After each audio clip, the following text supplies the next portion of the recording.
Okay, welcome back here. So spring finally, but with spring comes water, like you can see here. All that what looks like snow is actually just a little layer of snow over top of the water. We have a small dam right here where my dog is standing on right now.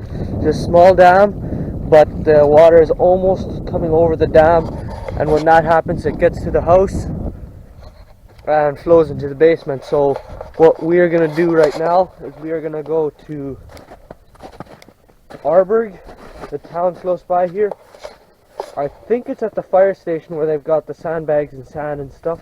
We'll get sandbags and then set up a higher dam here to keep the water from flowing out.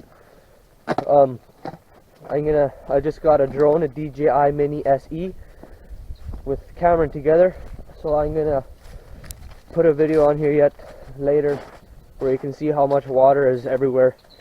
There's around our place probably about 160 acres that's under water and ice, so there's lots of water.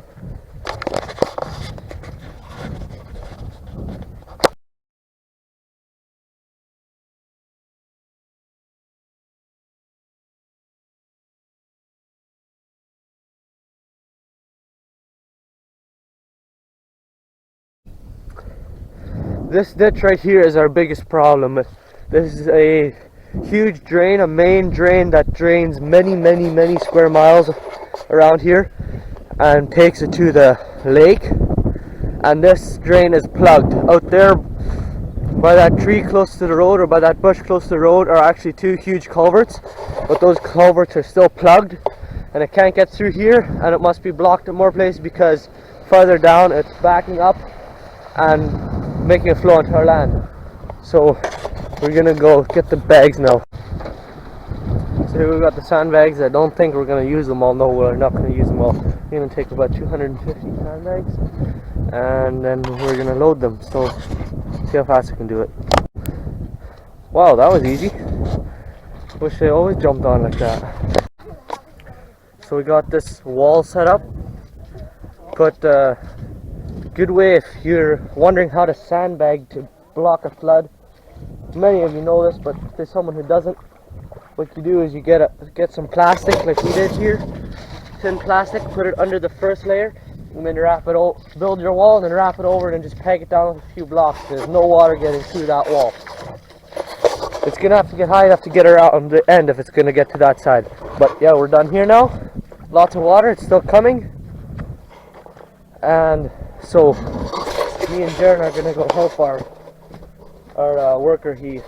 Their yard is also being flooded because this main drain here, I showed you before, is backing up and now it's just flowing over the field onto their yard. So we're gonna rip over there and help them.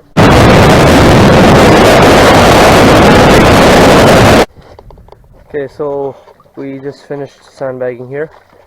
They've got water coming up across the field because that drain is backed up across the field from out there, and it's still within 2 feet of their house. So we got the sandbag now. They're hoping that the water doesn't come too much higher, so that they don't need to do more, but in the current situation it looks like it could be coming higher yet.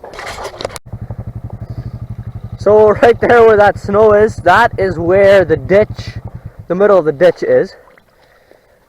But the ditch is pretty much full, and as you can see by how this grass and that ice is moving, it's still flowing on through the woods, out over the field, and onto our land. So it seems like we're gonna have the biggest flood in quite a few years.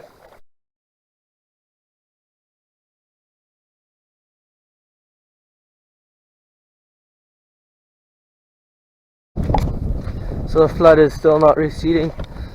We have already bagged way farther that way, so on that side farther, but it's not going down. It's probably 8 inches that deep, yeah, about 10 inches deep, right against the wall. Here we have a double wide with one layer on top, so me and Jaron and Cam are gonna put bags down now from here so that it's 3 layers tall everywhere, and hopefully it goes down soon. We've had to sandbag at the barn a bit already too, so it doesn't flow into the lagoon, because that wouldn't be good if it was flowing in next to the manure, and also it would cost a lot to pump out, so hopefully it doesn't get in there.